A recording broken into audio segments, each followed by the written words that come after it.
Bonjour à tous et bienvenue dans cette nouvelle vidéo pour la guidance des énergies actuelles.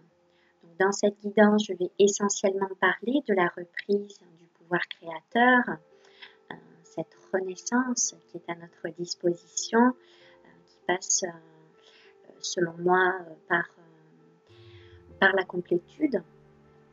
Donc ça va être important pour accéder à ces nouvelles énergies de renaissance, justement, de poser les actes justes et d'être aligné avec ce que nous sommes de plus élevé.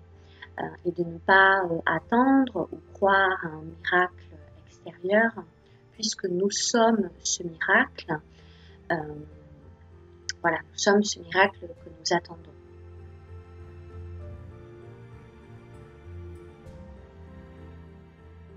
Donc, pour commencer dans cette guidance, je voulais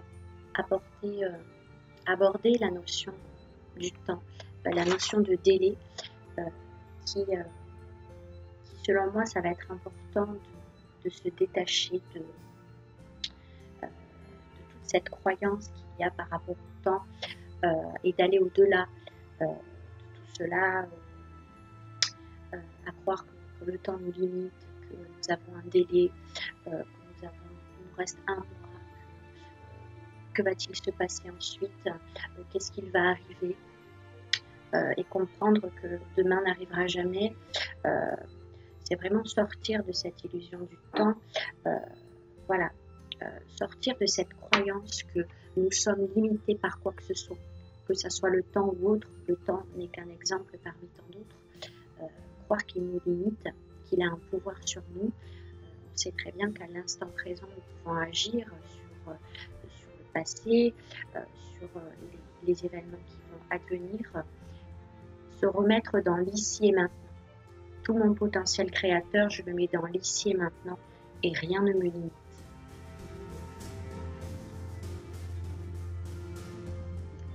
Ensuite, pour cette guidance, je voulais aborder le mental.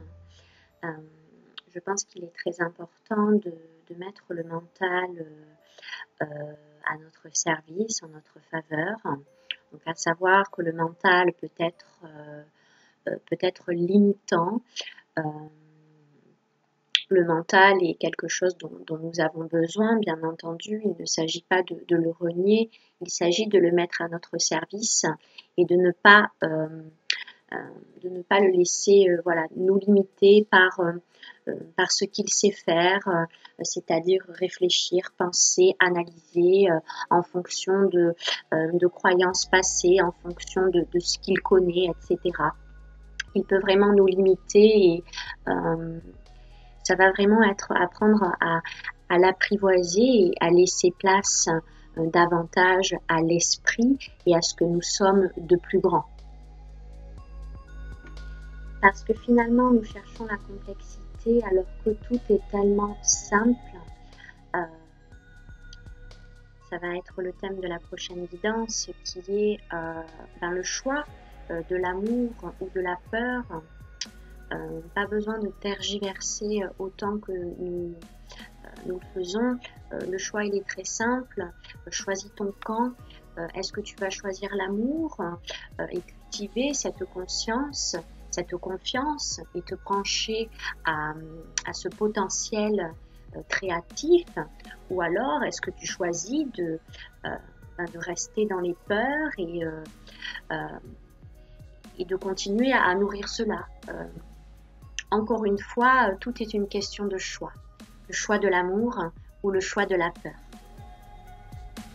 Dans ce choix de l'amour ou de la peur, c'est comprendre que dans cette reprise du pouvoir créateur, l'extérieur de moi est en corrélation avec l'intérieur de moi.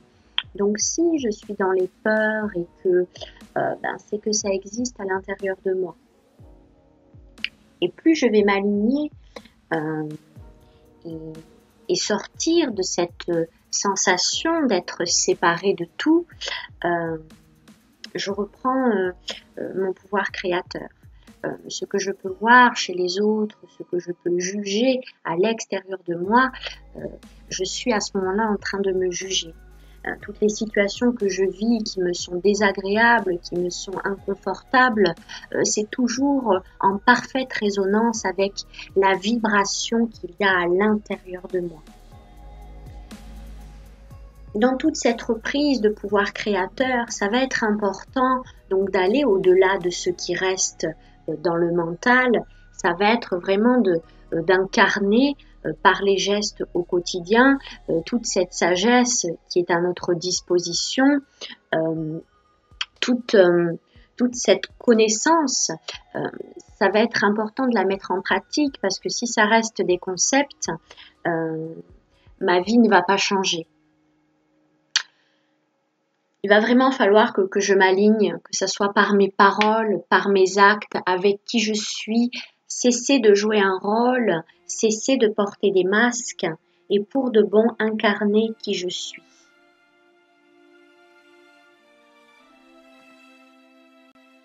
Le dernier point de cette guidance, l'acceptation et sortir du jugement.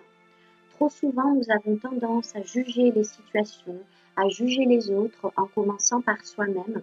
Ça va être important de comprendre que tout est juste, tout a un sens dans ce qu'on vit. Accepter les situations telles qu'elles se présentent à nous. Les choses que l'on vit, nous avons choisi de vivre ce que nous vivons. Tout ce que l'on vit qui peut nous sembler inconfortable, désagréable, c'est parce qu'il y a des réticences en nous et nous n'acceptons pas ces événements. Ça va être important de comprendre que nous avons choisi de vivre ces situations pour évoluer, pour tendre de plus en plus à l'amour inconditionnel, comprendre que les personnes qui nous entourent jouent le rôle parfait qui a été vraiment convenu au préalable, pour justement nous amener à tendre de plus en plus à cet amour inconditionnel et nous permettre d'incarner complètement qui nous sommes de plus élevé. Dans notre corps, c'est important d'être vraiment dans son corps et d'être vraiment incarné dans la matière. Il faut un équilibre entre le spirituel et la matière. Et si on ne passe pas des concepts à la réalité, l'incarner pleinement, on sera toujours limité. J'espère que cette guidance vous aura plu. Si vous souhaitez une consultation, un rendez-vous, vous avez toutes mes coordonnées en barre d'infos. Je suis à votre disposition. Je vous souhaite une très belle fin de journée et je vous dis à bientôt. Au revoir.